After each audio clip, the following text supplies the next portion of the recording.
As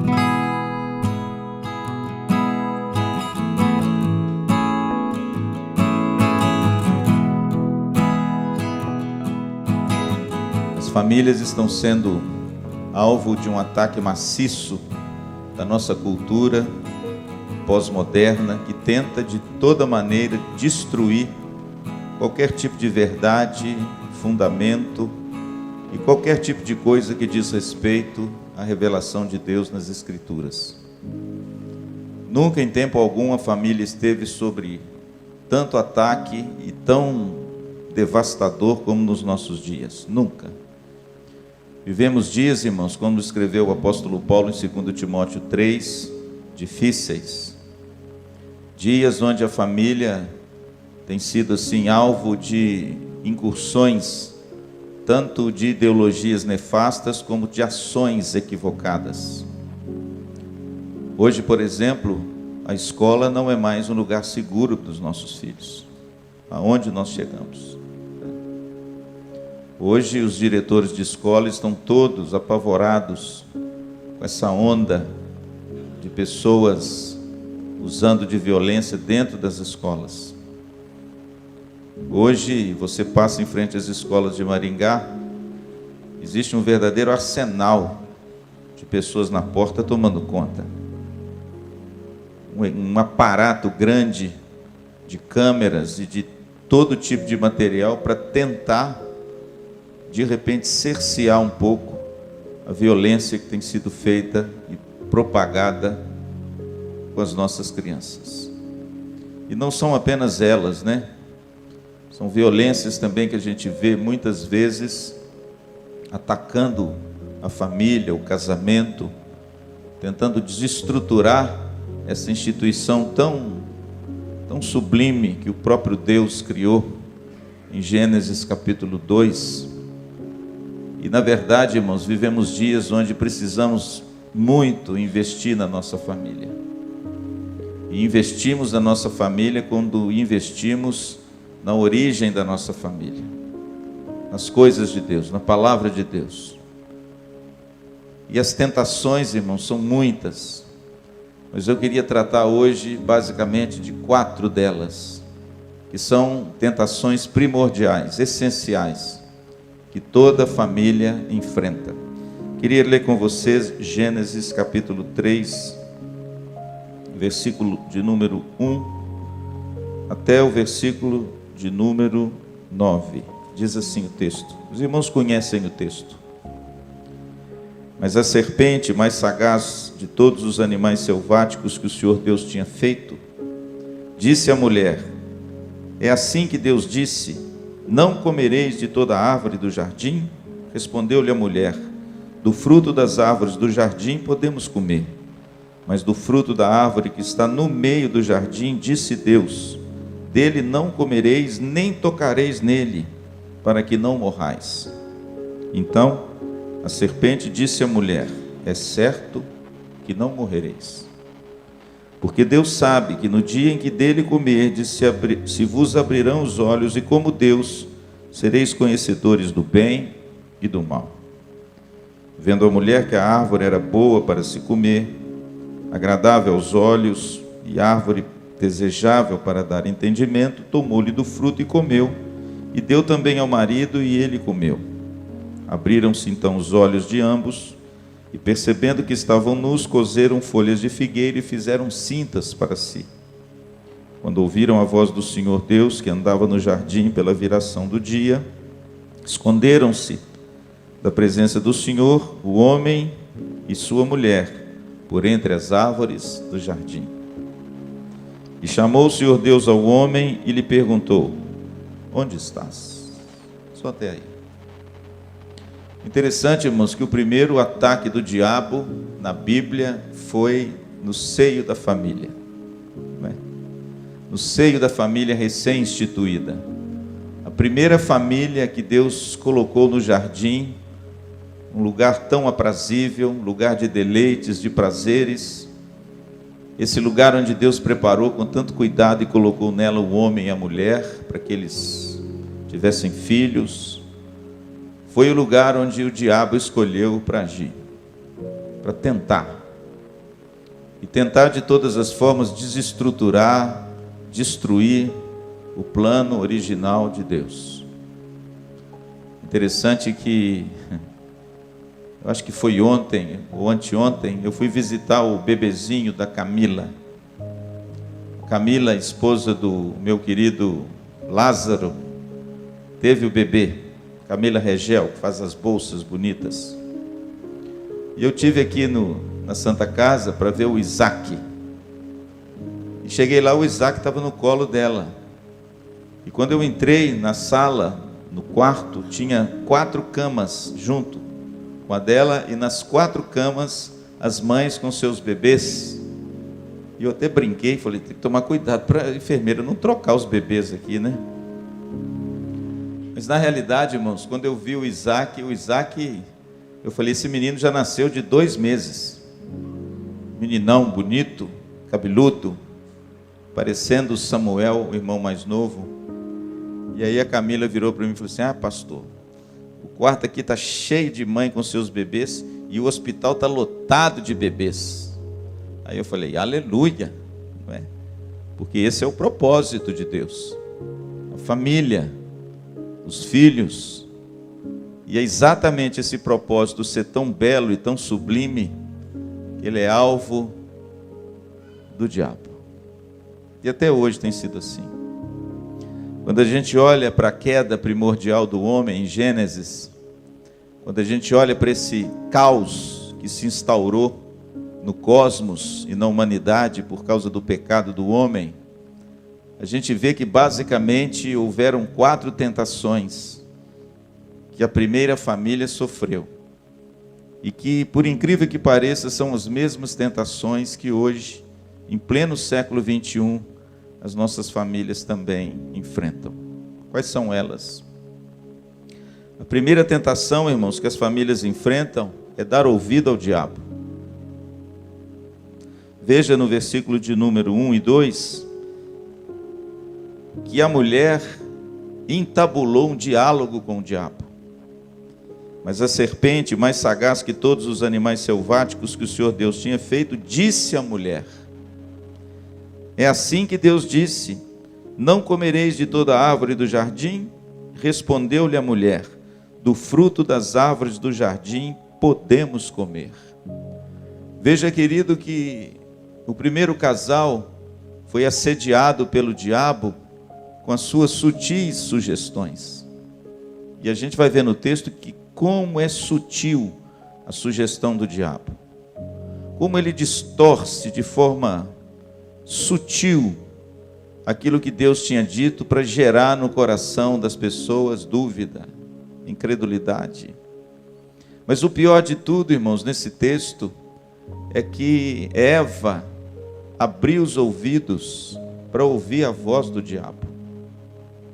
E essa é a primeira tentação, irmãos, que nós, hoje como famílias, também sofremos. O diabo é aquele que não sussurra verdades, ele só sussurra mentiras. O diabo é o pai da mentira. A palavra diabo vem do grego diaboloi, que significa aquele que acusa, aquele que calunia, aquele que mente, aquele que inventa calúnias. E você vê, querido, que Eva, a tragédia toda, foi que Eva deu ouvido ao diabo. E o diabo, irmãos, a arma do diabo é a mentira. E quantas mentiras hoje, irmãos, nós temos acesso a elas, e quantas famílias hoje não têm dado ouvidos a essas mentiras. Por exemplo, mentira com respeito à prática do casamento. Isso aí é ultrapassado. Isso aí não existe mais. Para que casar? Vamos juntar. Casamento é coisa do passado. E muita gente, irmãos, tem dado ouvido a isso. Mentiras com respeito à união no casamento. A Bíblia diz, por isso deixa o homem pai e mãe, capítulo 2, verso 24, e se une à sua mulher. A Bíblia não diz que o homem deixa pai e mãe e se une a outro homem. A Bíblia não diz que a mulher deixa pai e mãe e se une a outra mulher. A Bíblia diz que o homem se une à sua mulher. O casamento, irmãos, bíblico, é um casamento monogâmico entre um homem e uma mulher. O que passar disso pode ser qualquer outra coisa, menos casamento. Mas o diabo, irmãos, sussurra diuturnamente na televisão, nas mídias, nas novelas, nos filmes, nos desenhos animados, que não. Casamento é a união de duas pessoas, independente do sexo. Mentira de quem? Do diabo. E muitas vezes, irmãos, nós temos dado ouvidos, eu digo, a sociedade, a essas mentiras. Primeira grande tentação, irmãos, que as famílias sofrem, é dar ouvido ao diabo. Mentiras com respeito à fidelidade do casamento. Se não der certo, eu separo. Com respeito à durabilidade do casamento, né? Eu vou fazer um teste. Casamento é um teste. Você já ouviu isso? A gente experimenta. Se não der certo, a gente parte para outra. Mentiras, irmãos, que os nossos jovens e as nossas crianças e a sociedade como um todo têm ouvido como se fossem verdades. Tentação do diabo, que a família sofre. Mentiras com respeito à fidelidade, do casal. Puxa, mas você é casado com uma mulher só a vida inteira? E você é fiel a ela? Não acredito. Não é assim, irmãos? Não é assim que os programas, que os filmes, que as coisas da mídia mostram para as famílias, dizendo o seguinte: não, o negócio é você ter uma em casa e o resto na rua. Porque senão você ter outras por aí, porque afinal de contas, quem aguenta ficar vivendo 40 anos com a mesma mulher, com o mesmo homem? Não, você tem que ter um negócio por fora, sabe por quê? Porque isso dá um gás no seu casamento. Mentiras, irmãos. Mentiras que o diabo sussurra e as famílias dão ouvido a esse tipo de coisa. Mentiras com respeito à criação de filhos. Não. Filho, você tem que fazer tudo que ele deseja, porque afinal de contas você pode traumatizar o menino. Filho, você não pode de forma nenhuma colocar limites, porque senão você vai causar nele um ser assim limitado. Não, filho, você tem que deixar ele ser o que ele quiser. Se ele achar que é uma lagartixa, deixa. Se ele se sentir bem sendo uma lagartixa, você apoia o seu filho. Não seria trágico, se não fosse cômico. Mas é verdade, irmãos. Mentiras que o diabo sussurra e as famílias têm dado ouvido ao diabo. Não discipline o seu filho. Não coloque limites no seu filho. Deixe o seu filho livre para ele fazer o que ele quiser. E as famílias, irmãos, vão dando ouvido a essas coisas. Até que esse tipo de atitude vai cobrar um preço alto lá na frente. Mentiras com respeito às ideologias, com respeito a tantas coisas, irmãos, que as famílias hoje têm sido assaltadas com isso. Mas quando a gente olha para a palavra de Deus, irmãos, o apelo das Escrituras não é você dar ouvido ao diabo. O apelo das Escrituras é que você dê ouvidos à palavra de Deus, amém? Lembra de Jesus nos livros, lá no livro do Apocalipse, com as 7 cartas? Cada uma das igrejas tem um jargão de Jesus, Qual é o jargão? Aquele que tem ouvidos, ouça. Mas não é ouça o diabo. Aquele que tem ouvidos, ouça o que o Espírito diz às igrejas.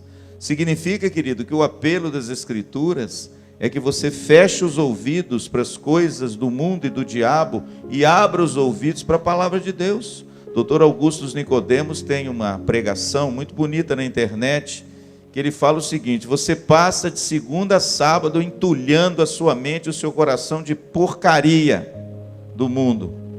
E aí vem domingo na igreja, o seu ouvido está entupido para ouvir a palavra de Deus, porque está tão cheio de tanta coisa ruim que você não consegue ouvir a palavra de Deus. Esse é o Dr. Augusto. Assiste esse sermão dele que vale a pena. E de repente, irmãos, tudo começa pelo ouvido, não é? Tudo começa com aquilo que você ouve. Ouve, ó Israel. O pastor pregou isso aqui. O Senhor é o único Deus. Mas começa com o quê? Eu pergunto a você nessa noite, você que nos assiste nas redes sociais, a quem você tem dado ouvido? A quem você tem permitido entrar dentro desse pavilhão maravilhoso auricular que é o seu ouvido e tem agasalhado isso de alguma forma no seu coração? Aquilo que o mundo diz através do diabo ou aquilo que Deus diz? A primeira tentação, irmãos, que o casal primordial sofreu foi dar ouvido ao diabo. Mas qual foi a segunda, pastor? É duvidar da palavra de Deus. Olha o que diz o versículo de número 2. Respondeu-lhe a mulher: do fruto das árvores do jardim podemos comer, mas do fruto da árvore que está no meio do jardim, disse Deus. Olha ela respondendo ao diabo, entabulou ali, irmãos, um papo. Dele não comereis, nem tocareis nele, para que não morrais. Agora preste atenção, irmãos, a sutileza do diabo. Então a serpente disse à mulher: é certo que não morrereis. O interessante é que se você for no capítulo 2, no verso 16 e 17, a palavra que Deus tinha dito para esse casal era inversamente proporcional a essa, completamente diferente, o contrário. Verso 16 do capítulo 2, e o Senhor Deus lhe deu esta ordem: de toda a árvore do jardim comereis livremente. Verso 17, mas da árvore do conhecimento do bem e do mal não comerás, porque no dia que dela comeres, certamente morrerás. Aí vem o diabo, irmãos, lá no capítulo 3, diz assim: olha, no dia que você comer dessa árvore, certamente vocês não morrerão. Pastor, o que o diabo fez? Ele colocou em dúvida a palavra de Deus. Deus já havia dito, irmãos, o que ia acontecer com o homem. Mas o diabo vem de forma sutil e sugestiva, dizendo: olha, vocês não vão morrer. Mas na realidade, irmãos, a palavra de Deus é viva, poderosa e eterna. Nada se lhe tira, nada se lhe acrescenta. Ela é verdadeira. O diabo usou de uma sutileza para enganar a mulher e fazer o que com ela, pastor? Colocar a mulher em xeque contra a palavra de Deus, duvidar da palavra de Deus. E o interessante, irmãos, quando nós duvidamos da palavra de Deus, nós relativizamos a ética. O que é certo e o errado, se a palavra de Deus não é a base e o fundamento? Quando nós colocamos a palavra de Deus em descrédito, irmãos, nós relativizamos a moral, a conduta, o comportamento humano.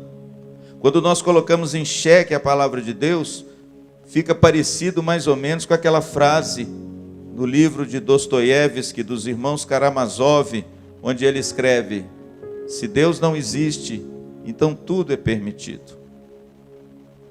Se nós relativizamos a palavra de Deus, irmãos, como eu posso chegar perto do meu filho, da minha esposa, do meu cônjuge e dizer assim: não, isso é errado? Bom, pode ser errado para você, mas não é errado para mim. Veja, querido, que hoje o problema é muito mais sério. Sabe por quê? Porque desacreditando a palavra de Deus, colocando a palavra de Deus em descrédito, nós não temos base para mais nada do que é certo e errado, eticamente, moralmente e comportamentalmente. Não existe.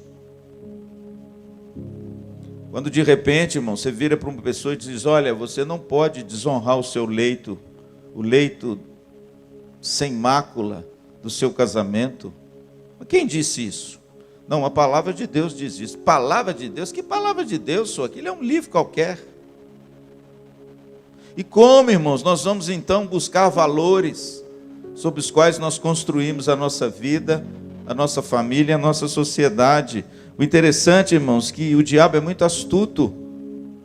O diabo tentou desacreditar a palavra de Deus dessa mulher. Ela ouviu a voz do diabo e ele atacou exatamente naquilo que traz a base e o fundamento da nossa existência e da sociedade. Qual é? A palavra de Deus. Tentou desacreditar da palavra de Deus. Portanto, meu querido, cuidado. Eu sei que a gente vive num século 21 cheio de tecnologia, né? Cheio de coisas bacanas que a cada dia nos assombram, né? Mas não se esqueça que esse velho livro ainda é a boa, perfeita e agradável vontade de Deus. Que esse velho livro, irmãos, mesmo que os céus e a terra passem, ele nunca vai passar. Que esse velho e belo livro é aquele que Jesus disse que de repente os céus passarão, mas aquele que faz a minha vontade permanecerá para sempre. Esse belo livro e velho livro ainda é aquele pelo qual Deus anseia e deseja que você siga para a felicidade sua e para a glória de Deus, amém? Mas o diabo, irmãos, ele tem esse ardil desde o início. Ele tenta desacreditar a palavra de Deus e esse é a segunda tentação que toda família sofre.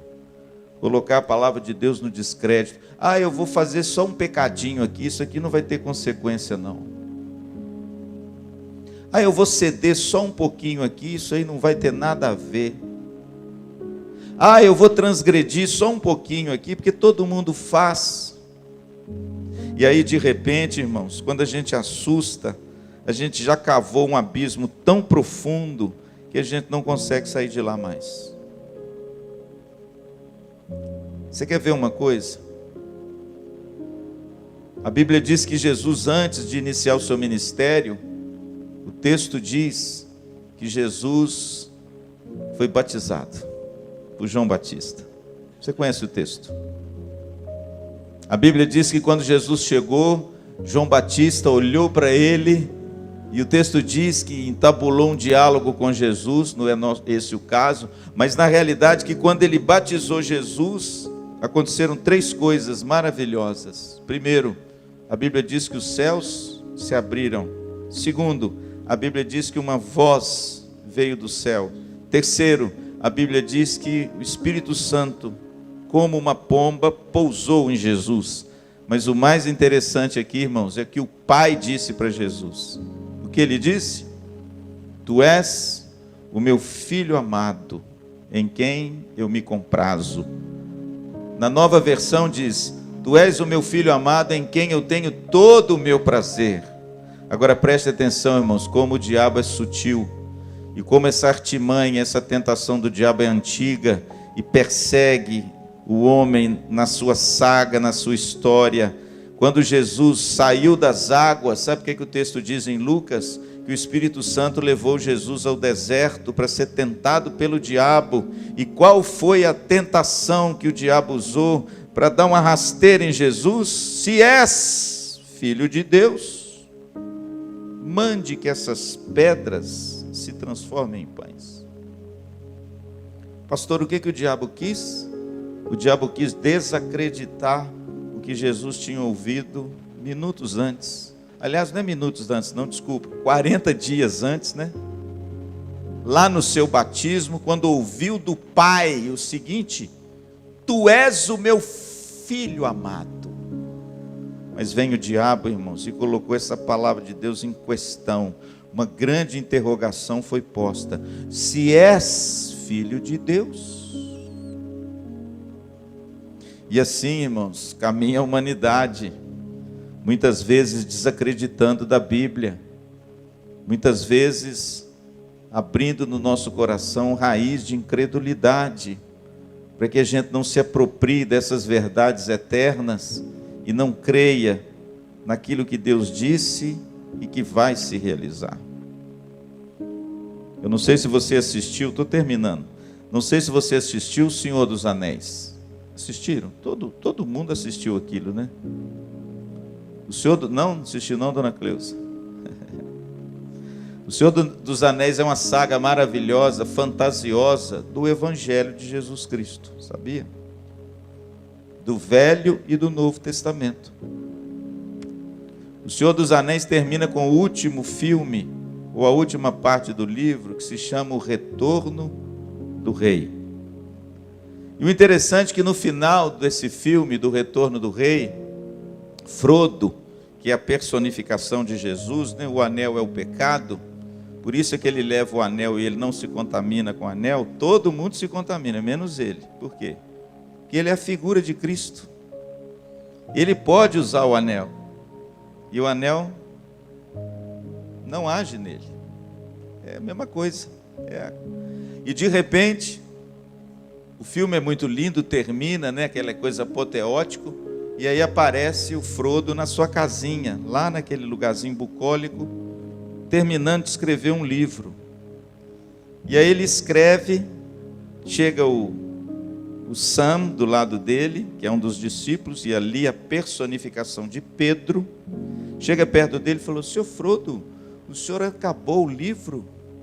Aí abre a página inicial, ele diz: O Senhor dos Anéis, por Bilbo, por Frodo Bolseiro. Aí ele colocou 3 pontinhos. Ele falou assim: terminei. Mas ele fecha o livro e entrega. Ele falou assim: mas ainda há alguma coisa a ser escrita.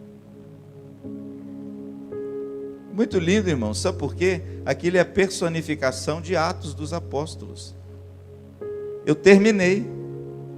A revelação de Jesus Cristo nos evangelhos está terminado. Aí ele entrega a Pedro e diz assim: olha, mas ainda tem algumas páginas a serem escritas. Sabe que páginas são essas?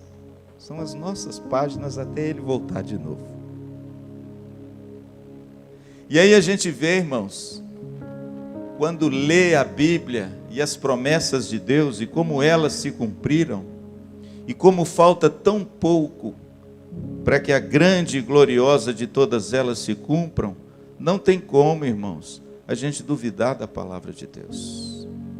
Mas o diabo coloca no coração das famílias a dúvida, o descrédito. Você de repente não se apropria dessa palavra como é devido, porque o diabo sempre tenta desacreditar da palavra de Deus. Porque se nós nos desacreditarmos dela, o que nos restará? O escritor de Hebreus diz que a palavra de Deus é como espada de 2 gumes, ao ponto de dividir juntas e medulas, ao ponto de discernir tudo aquilo que está no mais profundo e interior do ser humano. É a palavra de Deus, irmãos, que nos mostra de forma clara e inquestionável quem nós somos, que mundo é esse e por que nós nos comportamos assim. Cuidado, querido, para que o diabo não tente você a desacreditar da palavra de Deus. Cuidado para o diabo não semear no seu canteiro dúvidas com respeito à palavra de Deus. Porque foi isso que ele fez com Eva. Foi isso que ele fez com Jesus. E essa é a artimanha primordial dele, desacreditar da palavra de Deus. A terceira tentação que toda família sofre é colocar-se no lugar de Deus. Versículo 5. Vamos ler o 4 para a gente compreender. Então a serpente disse à mulher: é certo que não morrereis, porque Deus sabe que no dia em que dele comerdes, se vos abrirão os olhos, e como Deus, sereis conhecedores do bem e do mal. Ah, irmãos, o banquete foi muito grande. O banquete foi um banquete irrecusável. O diabo diz assim: olha, no dia que você comer desse fruto, você será como Deus. O desejo primordial do homem é de repente, irmão, se colocar no lugar de Deus, ou ser o seu próprio Deus. E aqui, irmãos, em Gênesis 3 começa aquilo que os estudiosos chamam de religião humanista. É aquela religião, irmãos, que tem forma de uma religião, mas o cerne dessa religião, a base dessa religião, a revelação dessa religião não é do céu, mas é da terra. É religião humanista porque ela está alicerçada em dois pilares. Primeiro, a fé não é em Deus, a fé é no homem. Você pode, você consegue, você vai ser como Deus. E é claro que esse Deus, irmãos, tem que ser de letra minúscula. A religião humanista, irmãos, ela tirou Deus da história, mas não deixou um vazio, não. Colocou um outro Deus no lugar. E quem é esse Deus? É o homem. Tem um livro fabuloso de Chesterton, que se chama O Homem Eterno. Você precisa ler esse livro. Esse livro trata da saga do ser humano até Cristo, e termina com Cristo, o homem perfeito. E nesse livro Chesterton diz o seguinte: ele diz que o homem não abandona Deus, o homem simplesmente põe outro Deus no seu lugar. E lá, irmãos, no Éden, a Bíblia diz que essa família sofreu essa tentação de quê? De se colocar no lugar de Deus, de não mais andar na submissão, na obediência, não mais submisso à vontade de Deus, dentro dos limites que Deus impôs para mim e para você, para o nosso bem. Mas eles quiseram romper com os limites. Salmo 2. Por que se enfurecem os gentios? Por que eles imaginam coisas vãs? Por que eles dizem: rompamos os seus laços, quebremos as suas algemas? Foi isso, irmãos, que aconteceu no Éden.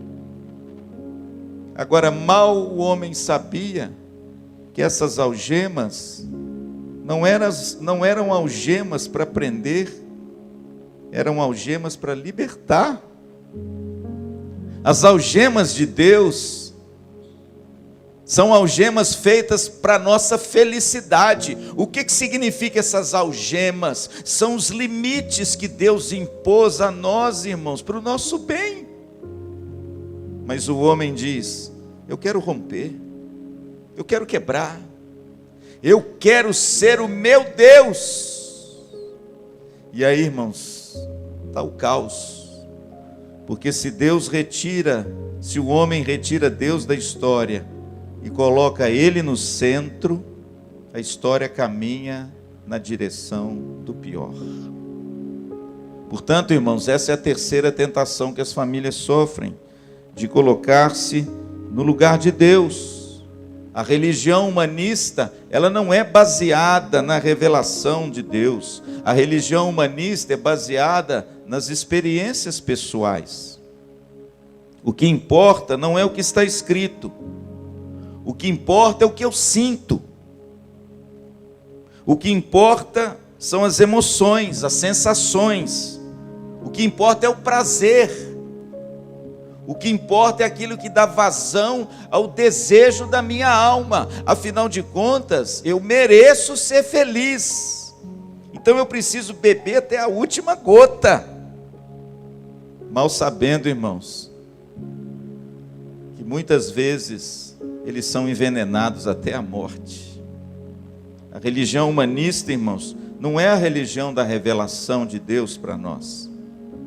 É a revelação daquilo que eu quero, daquilo que eu sinto, daquilo que eu gosto, daquilo que me dá prazer, daquilo que muitas vezes eu anseio a minha alma, e eu preciso satisfazê-la a qualquer preço. Não, eu vou para um outro culto, porque naquela igreja eu sinto algo. E muitas vezes, irmãos, o pastor nem prega a palavra de Deus. Ele nem traz para mim e para você o confronto, o consolo, a exortação, a beleza e a verdade das Escrituras, mas tem tanta coisa rolando, irmãos, que as sensações são tão afloradas, a pele fica tão arrepiada, que é esse culto, é essa igreja que eu quero ir. Religião humanista. Você tem que experimentar as sensações. Vamos escurecer a igreja. Vamos pintar tudo de preto. Vamos botar o pastor num traje assim bem modernão. Vamos colocar um jogo de luz daqueles assim que o povo fica meio doido quando olha. Vamos colocar um louvor assim mais parecido a um show do que um culto. Vamos de repente, querido, criar um ambiente assim, todo de sensações. Porque quando a gente cantar aquela música bacana, com aquela batida, o povo vai sentir a presença de Deus. Agora, por favor, irmãos, não me entendam mal, viu? Eu amo muito o louvor, eu amo muito uma igreja que tem uma luz boa para as pessoas verem quem estão aqui.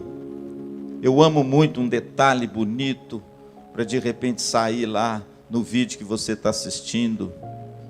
Eu amo muito, irmãos, uma coisa bonita para clarear a igreja. Agora, irmãos, vamos tomar cuidado, porque o que a gente está vendo por aí não é culto, é show. E muitas vezes, irmãos, encontra guarida em muitos corações. Por quê? Porque a religião humanista busca sensações, emoções, prazer. O interessante, irmãos, que a revelação não tem mais lugar. Tem lugar é a experiência pessoal. O importante é o que eu sinto. Eu não importo com o que Deus sente. Eu não me importo com o que Deus quer. Eu me importo com o que eu quero. Aliás, tem um autor que tem uma frase interessante que ele diz assim, no livro dele, que se chama Emílio, esse autor diz que Jean-Jacques Rousseau foi o precursor do humanismo moderno, da religião humanista. Lá no século XVIII, esse negócio já foi semeado. No romance dele, olha o que ele escreve. Parece que é hoje, né? Mas foi no século XVIII. Nas profundezas de meu coração, eu encontrei as regras de conduta na vida. Eu só preciso consultar uma pessoa, a mim mesmo, a respeito do que eu quero fazer. O que sinto que é bom, é bom. O que sinto que é ruim, é ruim.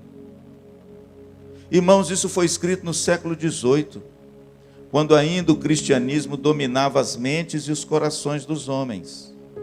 Mas houve alguém que semeou essa tentação entre a sociedade de colocar Deus fora e o homem no centro. A ética humanista é terrível, porque ela diz assim: se é bom para você, faça. Você se sente bem? Faça. Porque afinal de contas, ninguém tem nada a ver com a sua vida. E você deve fazer, porque é isso que vai te dar prazer e alegria. Pastor, o que é isso? É a tentação de colocar-se no lugar de Deus. Não foi o que ocorreu com Adão e Eva? A sedução daquele fruto? Não foi isso, irmãos, que o diabo fez no versículo 6? Dá uma olhadinha comigo. Vendo a mulher que a árvore era boa para se comer, agradável aos olhos e desejável para dar entendimento, tomou o fruto e comeu e deu ao seu marido. Em outras palavras, sabe qual que é a ação do diabo? Eu vou seduzi-lo através dos seus prazeres. Eu vou lançar a isca usando os próprios prazeres do homem e vou fisgar ele. Veja, querido, que a sedução é tão sutil porque seduz naquilo que Deus deu ao homem e que faz do homem também esse ser espetacular, mas para ser usado da maneira certa e para a glória de Deus. Veja, querido, que o diabo colocou diante da mulher todas as sensações, emoções e prazeres do ser humano. Ela é boa, ela é agradável, ela é desejável. Você gostou? Você está se sentindo bem com isso? Está te dando prazer? Ai, demais. Então coma.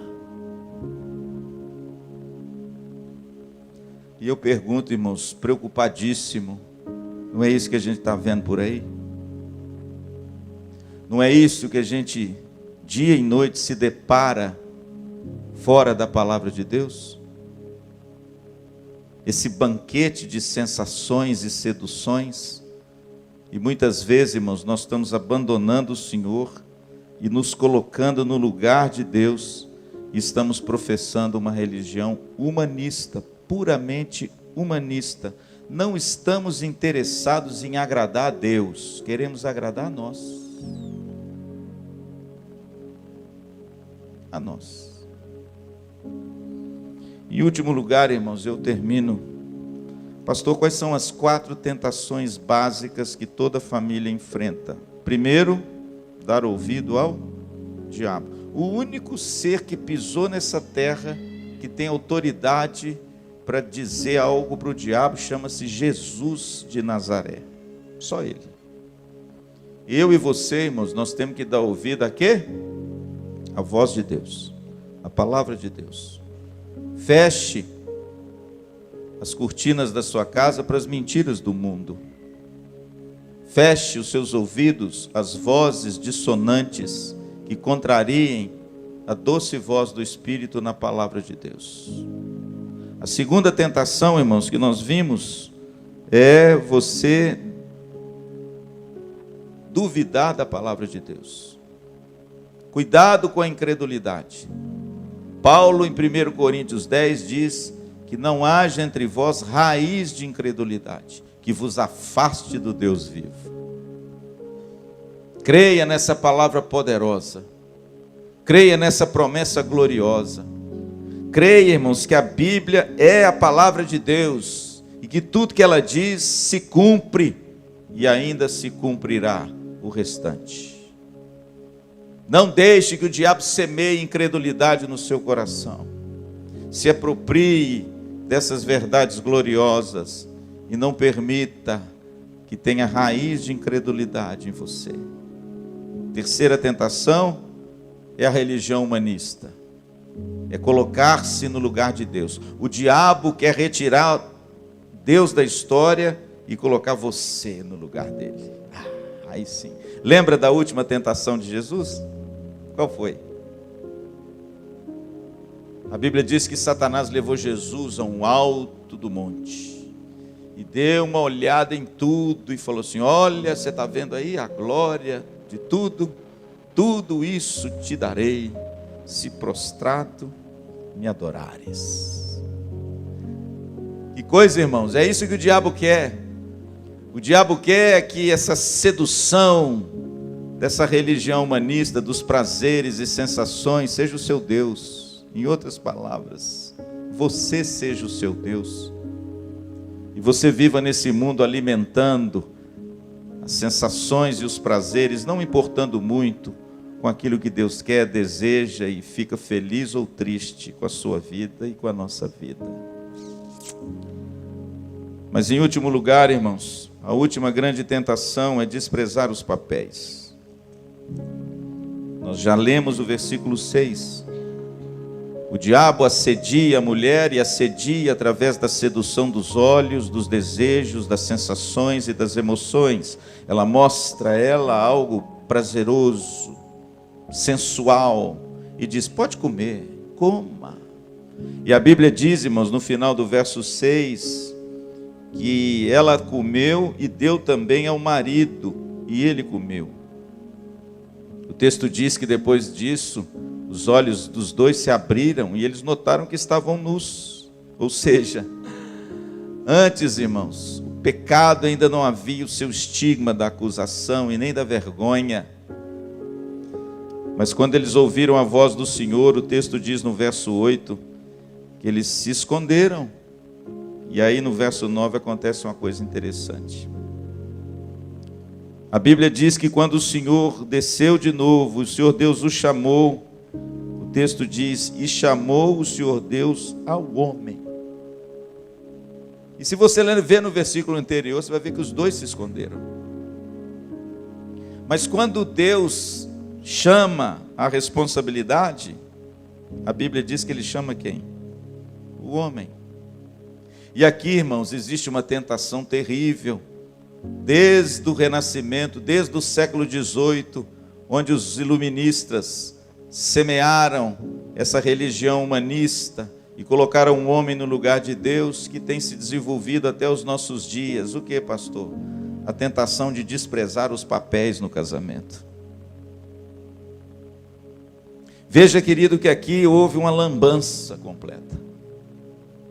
A primeira lambança é que a mulher tomou uma decisão que ela não poderia tomar. A primeira lambança foi que a mulher nunca poderia ter tomado aquela atitude sem antes compartilhar com seu marido. Por quê? Porque lá atrás os dois ouviram de Deus para não comer. E se ela fosse uma mulher prudente, que conhecesse bem o seu papel, e quando visse o perigo e alguma coisa rondando, ela então iria ao seu marido e perguntaria a ele, olha, está acontecendo isso, isso e isso, é para comer?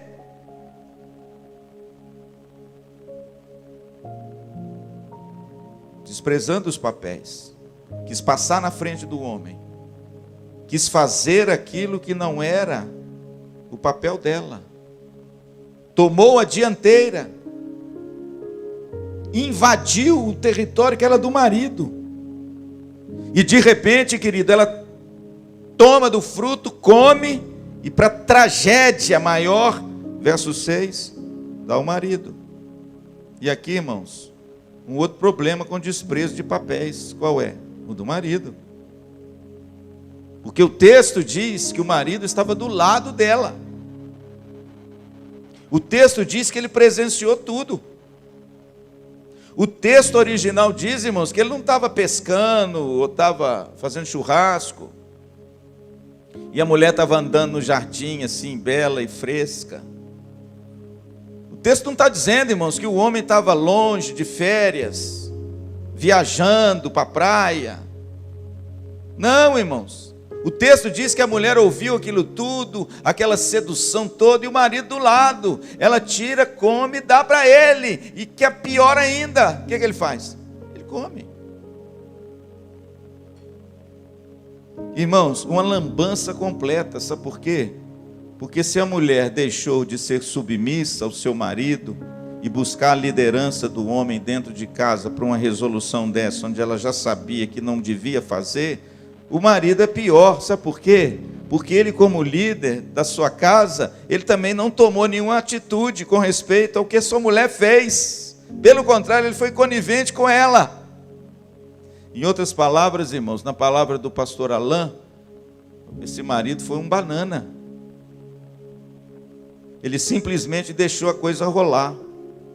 Ele simplesmente abriu mão do seu papel. Qual o papel, pastor? De liderança amorosa na sua casa, de seu líder, de seu professor, o provedor, de seu cuidador, o pastor, de ser aquele que zela, que cuida, que lidera, que protege, que guia. É só ler o Salmos 23 que você vai ver qual é o papel do marido na casa. Protetor, provedor, dá direção, cuidador. É isso, irmãos. Mas não, irmãos, Adão não fez nada disso. Adão deixou rolar. Adão deixou Eva fazer o que quiser. E que é pior, irmãos, ele entrou na onda. Ah, deixa, tá bom demais. E aí, irmãos, é tentação do diabo. O quê? Desprezar os papéis. E Adão, irmãos, deixou de usar esse dom maravilhoso, de ser um líder amoroso, preocupado, cuidadoso, protetor. com respeito à sua esposa. E a mulher, irmãos, desprezou também o seu dom. Qual é? A de ser submissa, de forma voluntária, de forma amorosa, debaixo da proteção e do cuidado do seu marido, de não tomar nenhuma decisão que vá ferir o seio da família, sem antes expor o marido, comunicar o marido, compartilhar com o marido e buscar essa submissão compartilhada com o seu marido. Irmãos, nós fizemos um acampamento de casais com esse tema, não é, Ari? Os papéis no casamento. Precisamos resgatar, irmãos, os papéis no casamento. Agora, fale isso lá fora e você vai ser alvo de chacota. Mas o que talvez, irmãos, muitos não saibam, é que quando Deus instituiu esse belo relacionamento que é o casamento, Deus instituiu com base em duas coisas. Qual é, pastor? Primeiro, para a glória dele. O casamento serve à glória de Deus. Por quê, pastor? Porque ele é uma representação terrena de Jesus e a igreja. A gente não pode esquecer disso, irmãos. Jesus é o noivo e a igreja é sua noiva. E sabe o que Deus usou para representar essa bela aliança no céu? O casamento. O casamento, irmãos, é o símbolo terreno da união de Cristo com a sua igreja. Vai ver em Efésios como Cristo cuida da sua igreja. Lê lá. Lê lá como Cristo cuida, zela, santifica, purifica, adorna, para apresentar a si mesmo igreja gloriosa, sem mácula nem ruga, porém santa e sem defeito. Adão não, irmãos. Adão simplesmente entregou a sua mulher aos ouvidos do diabo. Faltou cuidado desse homem. Faltou uma postura masculina dentro de casa, para dizer para sua mulher assim: não dê ouvidos ao diabo, porque Deus já disse para nós lá atrás, que nós morreremos se comer dessa árvore. E aí, irmãos, a tragédia se instaura. Pastor, por que Deus criou o casamento em segundo lugar? Para a felicidade do homem e da mulher. Não vá na mentira do diabo dizer que casamento faz você infeliz, viu? Não casa não. O bom é ser solteiro. Não, irmãos, não é o que a Bíblia diz. A Bíblia diz que não é bom que o homem esteja. Casamento é para a felicidade do homem. E se você ainda não sabe por que Deus te deu uma família, hoje você então aprendeu. Primeiro, para a glória de Deus. Porque a sua família é a imagem terrena da união de Cristo com a igreja. Segundo, para a sua felicidade, meu santo. Para a nossa felicidade. Porque ninguém consegue construir nada duradouro, bonito e saudável sozinho. A gente precisa de alguém. Precisa de um companheiro e de uma companheira. Precisa dos filhos ao redor da mesa, para que o homem seja completo, para que o homem seja feliz. Amém? Pastor, como é que a gente faz para resistir às tentações? Porque tentação, a Bíblia nos ensina a fazer o que com elas? Resistir, não é? Elas estão aí. Pastor, que dia que vai acabar as tentações? No céu. Lá não vai ter tentação. Mas enquanto nós estivermos aqui, enquanto Jesus não voltar, nós seremos assediados, assaltados, confrontados com as tentações. Mas louvado seja Deus que a Bíblia diz que você nunca será tentado além das suas forças. Amém? Que com a tentação virá na mesma medida a graça de Deus, o qual vocês vão poder resistir. Amém? Pastor, tentação a gente acaba com ela? Não. Tentação a gente, repete comigo, resiste. Resiste. Isso, a gente resiste. Então, pastor, quer dizer que a minha família vai sofrer sempre assaltos desse tipo? Vai. ouvir a voz do diabo, duvidar da palavra de Deus, você vai querer se colocar no lugar de Deus, inverter os papéis, desprezar os papéis. Toda essa tentação o mundo assopra todo dia nos ouvidos das famílias aí, ó, até das nossas. Pastor, como é que eu resisto às tentações? Simples. Chegai-vos a Deus e Ele se chegará a vós outros. Não existe outro jeito de você, de repente, resistir às tentações longe de Cristo. Por isso é que eu sempre digo, siga Cristo de perto. Porque se você seguir de longe, o leão vai te pegar, viu? Ele está na espreita. Ele está lá olhando a manada. Quando ele começa a ver um desgarrado que está manquejando assim, longe da manada, ele chama a família dele e fala assim, é aquele. E aí sabe o que eles fazem? Eles vão todos em cima dele. Sabe por quê? Está desgarrado da manada, está manco, está fraco. Por quê? Está seguindo Cristo de longe. Primeira coisa, siga Cristo de perto. Tudo que tiver na igreja para a família, venha.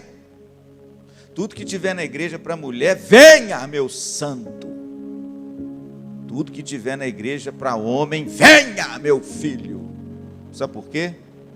Isso é se achegar a Deus. Amém? Amém? Claro, são instrumentos que Deus usa para fortalecer a nossa fé. Amém? Segundo, como é que eu resisto às tentações? Aí é Jesus. Aí é Jesus. Como é que Jesus resistiu? Vamos lá, o legendário. Como é que Jesus resistiu? Claro, né, irmãos? O crente, sem se apropriar desse leite espiritual para dar alimento e sustância ao seu coração, é fraco. Se és filho de Deus, mande que essas pedras se transformem em pães. Qual foi a resposta de Jesus nas 3 tentações? Está escrito. Nem só de pão viverá o homem, Deuteronômio 6:3. Nem só de pão viverá o homem, mas de toda palavra que sai da boca de Deus. Meu filho, como é que você vai resistir à tentação se você nem medita na Bíblia, nem estuda as Escrituras? Você vai ser presa do leão, meu filho. Você vai ser presa do leão. Decorar o Salmo 119 faz bem para a tosse. Amém? Sabe o que diz o Salmo 119? Guardo no coração, Senhor, as tuas palavras, para não pecar contra ti. Sabe o que o Salmo 19 diz, meus jovens, que estão aí olhando para mim? Pode o jovem manter puro o seu caminho? Observando segundo a sua palavra. Sabe o que significa isso, irmãos? A gente resiste às tentações quando o nosso sangue é o sangue da palavra de Deus. Quando a palavra de Deus não está apenas aqui, mas está aqui, aqui e aqui. Aí o diabo vai te tentar. Aí as visões do mundo vão te querer assaltar. Mas você vai resistir. E sabe o que vai acontecer? Ele fugirá de vós. Amém? E não vai ser você quem foge deles, mas eles vão fugir de você. Portanto, meu querido, aproxime-se de Cristo. Feche os ouvidos um pouco para as coisas desse mundo. Ouça essa voz gloriosa do Espírito Santo através da palavra de Deus. Faça como o salmista. O Senhor cavou ouvidos em mim para que eu pudesse ouvir a tua palavra. Desentulhe, irmãos, dos seus ouvidos e olhos aquilo que não glorifica a Deus. E você vai resistir no dia mau e vai ser vencedor. Amém?